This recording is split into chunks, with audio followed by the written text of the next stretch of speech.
All right, hello everyone. Welcome back to Turn Zero. Over the last 2 weeks, our players have built a list for all four factions as if they were going to a store tournament. Before we kick off any Turn Zeros, let's take a look at the map our players will be using. So the map this week is something I put together myself. It's a Geonosis style map. Most of the terrain is just styrofoam, painted and put together. The actual game mat is from Frontline Gaming. There's sprinkled around the center of the table is down to LAAT. Painted up, that's from Legion Terrain, and a few 3D prints here and there. A lot of large pieces around the edges of the table, and then a few pieces of scatter and some craters and light cover in the center. So now that we've gone over the map, we'll go over our pairings for tonight. Copes and Mike will be taking on each other. Mike's got the Palpatine list, and Copes brought Obi Padme. Guys, what do you think going into the match? Easy. Yeah, I wish I had my ATST. So Copes came in. Mike came in at 800, and Copes came in at 796. So Copes wins the bid. Are you taking blue player or red player? Oh, I'm absolutely taking blue player. Have you thought about what side of the map you would want? Well, seeing the map now, I hadn't put a ton of thought into it until just this moment. But looking at the map, I'm thinking I'm going to take the bottom side. And my logic there is just simply looking at the pathway to the center, knowing that a lot of the objectives I've chosen, they kind of pile into the center. That's where my list wants to get to. I like the pathway kind of from the corner on the diagonal, more so on the bottom right-hand side than I do on the top left. So I'm going bottom for this. Okay. Sounds like I'm taking the top. Yeah. Sorry. So with that, Copes is going to take the bottom, so Mike will be at the top. For the battle deck, we'll draw the battle deck up here. So we've got from the left to the right, we've got War Weary, Fortified Positions, and Hostile Environment. For the objectives, Sabotage the Moisture Evaporators, Hostage Exchange, and Payload. And for the deployments, we have Advanced Positions, Hemmed In, and Major Offensive. So for initial thoughts, blue player. Initial thoughts, I don't mind seeing War Weary in that first spot, given that I'm up against Imperials. Sabotage is always good in that first spot. It does favor blue player generally. And then advanced positions, that's one I'm a little lukewarm on, so I'm eyeing that as a possible delete. Okay. Mike. Yeah, I don't feel too bad about this, actually. I'm kind of okay with all these objectives. Hostage arguably favors me a little bit more with Pull the Strings, and it gets Palpatine up into the fray quicker. So outside of War Weary, I'm fine with it. The rest of the cards are basically in my deck. Okay. Blue player, what do you think you're eliminating first, or are you going to pass? I'm on the fence, truthfully.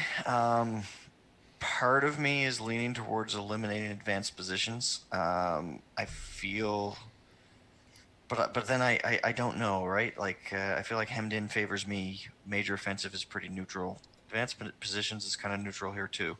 I'm suspecting he's going to eliminate War Weary, so I'm not going to touch that one. I think I'm going to pass. Truthfully, I think I'm going to pass. I am going to cut War Weary. Okay. We're not going to beat around the bush there. That's a pretty easy choice. That makes sense. Go right to Fortified Positions, get some extra heavy cover. We talked about it last episode that Palp really doesn't care about the difficult heavy cover. So I'm already slow as fuck. So you can't slow me down any further. Can't go down to speed 0, right? So Mike's cutting War Weary for Fortified Positions. So right now we've got Fortified Positions, Sabotage the Moisture Evaporators, and Advanced Positions. Copes, what's your second pick here? For me right now, I think I'm going to cut fortified. The reason being, I brought both War Weary and Hostile because I feel like generally I have a courage advantage, and against Imperial, I think that remains. So I think that I cut fortified, I pushed to Hostile so that he has to deal with probably more suppression than he wants to. Okay. So we're cutting fortified position. So we're playing hostile environment, and Mike's going to have a choice. Does he cut sabotage the moisture evaporators or advanced positions, or does he pass? I'm actually going to cut advanced positions. So if you Taking look away at the my map, corner. taking away your corner. So if you look at the map that we have here, there's a lot of giant line of sight blockers at those angles that would be coming in from advanced positions. If you look at hemmed in, I'm the one down at the bottom. So that little vulture droid is a little bit of a barrier between my two deployment zones. Oh, I'm on top, aren't I? You're on top, bud. Okay, Yeah. still kind of works the same way. Does it change your deployment or your cut? Okay. No, it does not. So Okay. It still kind of works the same way. I have that little rock formation in the center that I can deploy to either side of, and I can really pincer from either corner. And if anyone has ever played Sabotage and Hemmed In before, it's mayhem. And it's mayhem that forces units to get into each other's face. And I think that I can take advantage of my IRG getting close and Palpatine getting close early and potentially dropping like a turn 2, turn 3, and now you will die, or give into your anger to get my guards or my Palpatine into your face and eliminate activations. I'm a little concerned about Obi-Wan getting that close, but IRG and Palpatine can handle Obi-Wan. So I'm gonna take the safe route here and kind of throw everything out into the open, and just think that the superior firepower and Pierce I have of Palpatine and the guards can get me ahead. Cool, I like it. So for this game, we're playing hostile environment, sabotage the moisture evaporators, and hemmed in. So any thoughts here? Go ahead, Copes.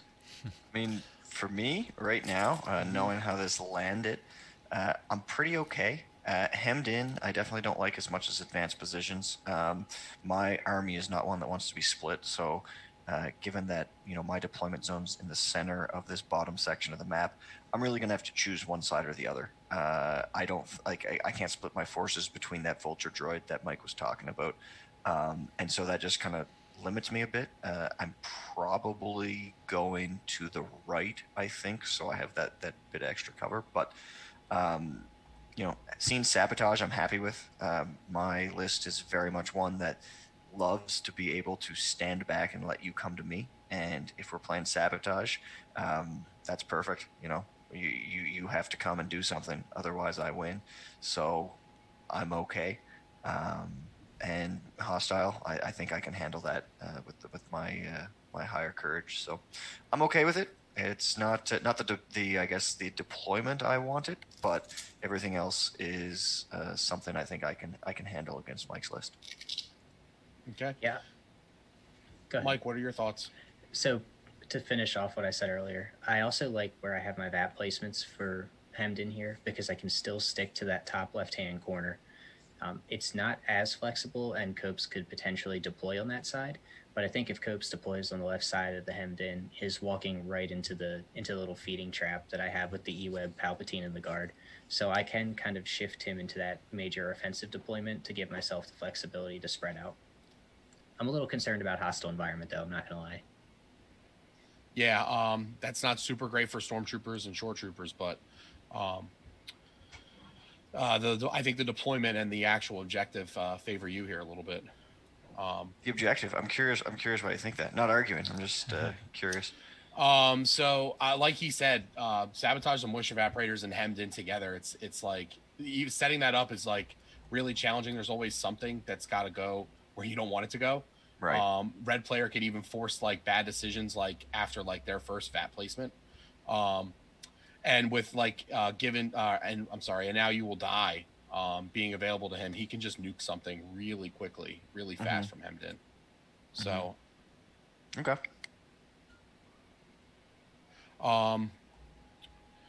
So everyone else, rest of the panel, what do you guys think?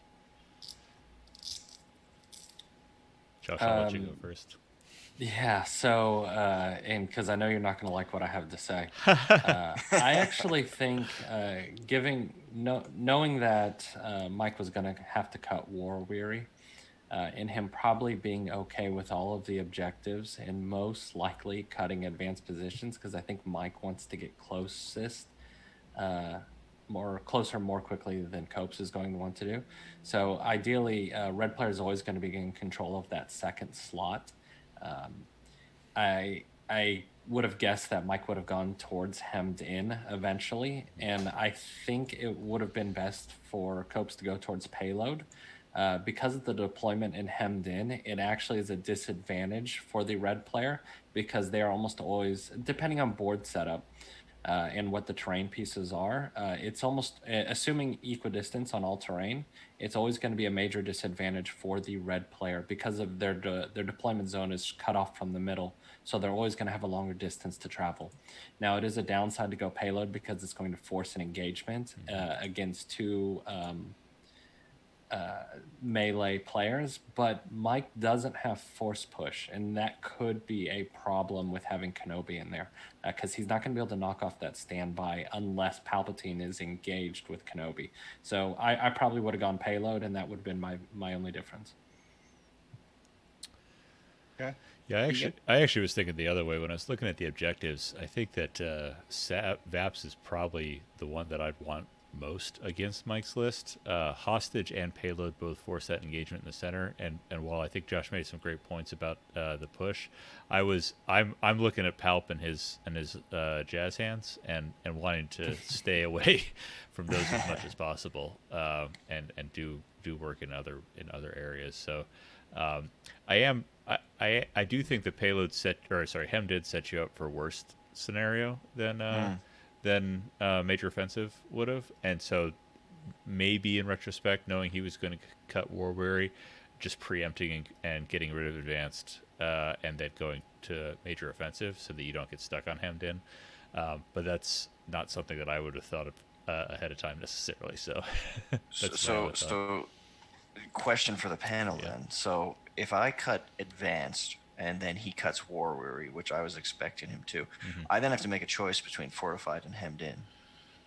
Either way, right? So I guess my logic was if I pass, he cuts war weary, I can at least then push another suppression focused condition, knowing that I can't get rid of both. Do you think that was the mistake, and hemmed in is actually more detrimental than playing fortified? Is that kind of what I'm hearing?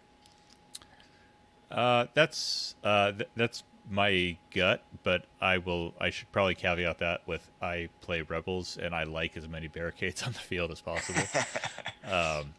So I think you had some good reasons for cutting fortified and trying to push suppression.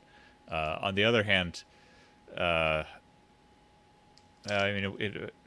he's got 3 units that would have been affected by 1 suppression. It's only 2 shores and 1 of the storms. Fair enough. And the storms are only there. The storms have the medical droid, so they're kind of okay with a move and get a free action for a heal. Later on. So that's where I'm thinking. But again, I also play rebels, and I have 0 faith in my own suppression game, so that could be an imbalance. I'm the same guy who forgot why you want dodges on Vader in previous shows. So you did ask that of the panel, so I'm probably the least qualified to answer. So if anyone else from the panel wants to answer that. And I think you covered that. All right. Well, I think that just about wraps it up here for this week's episode. But we'll be back next week to see how Keegan and Josh fare against each other in their matchup.